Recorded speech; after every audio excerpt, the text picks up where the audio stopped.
markets meltdown days before Trump tariffs. Sensex is down 1,100 points, standing at 76,257. Nifty also fallen sharply as investors on Dalal Street are worried about the impact of US reciprocal tariffs.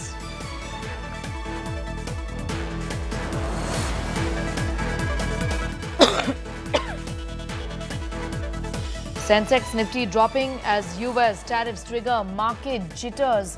IT stocks are tumbling. Infosys, TCS also declining by over 1%. Trump's reciprocal tariffs have spooked the markets already. We've seen a downtrend for days now, and that disappointment on Dalal Street continues. Volatility on Dalal Street is what we're seeing at this point in time now, with announcements of reciprocal tariffs, and with that to come into effect starting tomorrow. Investors clearly are also reacting to weak global close triggered by concerns over US reciprocal tariffs that are coming into effect on Wednesday, April 2nd onwards.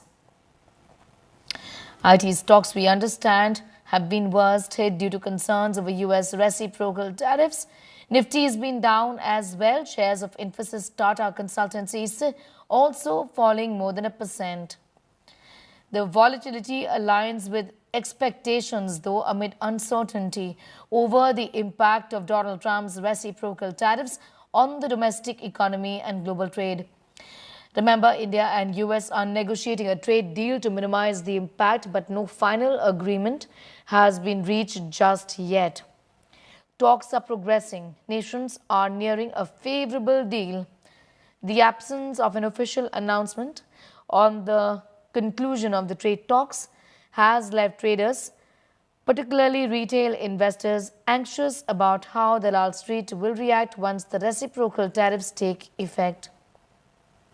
Several stocks are getting impacted. Markets in the red.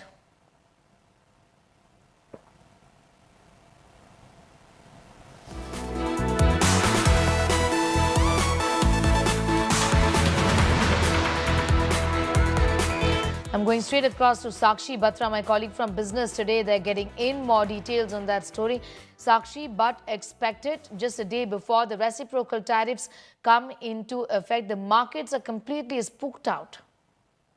Absolutely, Sneha, you're right there. We are seeing an 1,100 point of a drop on the Sensex. All the sectors, barring the media stock, they're all down in trade. You can see the Nifty also slipping below 23,250. This after the first initial 15 minutes of trade did show us some recovery. It was seeming like to be panning out to be a smooth day, but things turned topsy-turvy because Trump tariff fears are spooking the D Street all across. Look at how the IT sector is performing. About a 2.5% fall. So that is the most vulnerable sector to look at because that's the heaviest export-oriented sector that we deal with.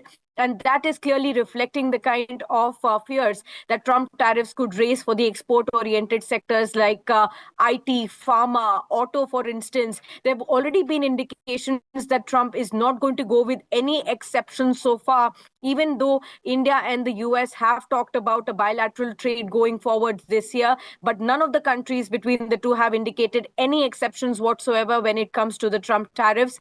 And tomorrow is finally when the tariff talk goes live. He's already talked about that he's going to go all out against all the countries. And of course, additional 25% tariffs from those countries that buy oil and gas from Venezuela. So he's going all guns blazing. We'll have to just see. Remember, it was the Asian markets and the US markets that already reflected that kind of a fear in the last 2 days of trade. Especially on Monday, there was, a havoc that played across the Asian markets and the Indian and the US markets as well. We have opened after the 3-day weekend, and therefore we are seeing an impact of that come in heavily on today. And we'll also have to wait and watch as to how much more dampening of an impact can we see on the stock markets tomorrow when finally the headlines keep coming starting overnight. All right, I'm going to thank you. Getting in those details is my colleague Sakshi telling us about how the markets are extremely disappointed with the announcement, of course, that had been made weeks ago of reciprocal tariffs, but they kick in starting tomorrow, and that's the reason why Sensex and Nifty are both down. No exceptions is what Donald Trump has clearly said.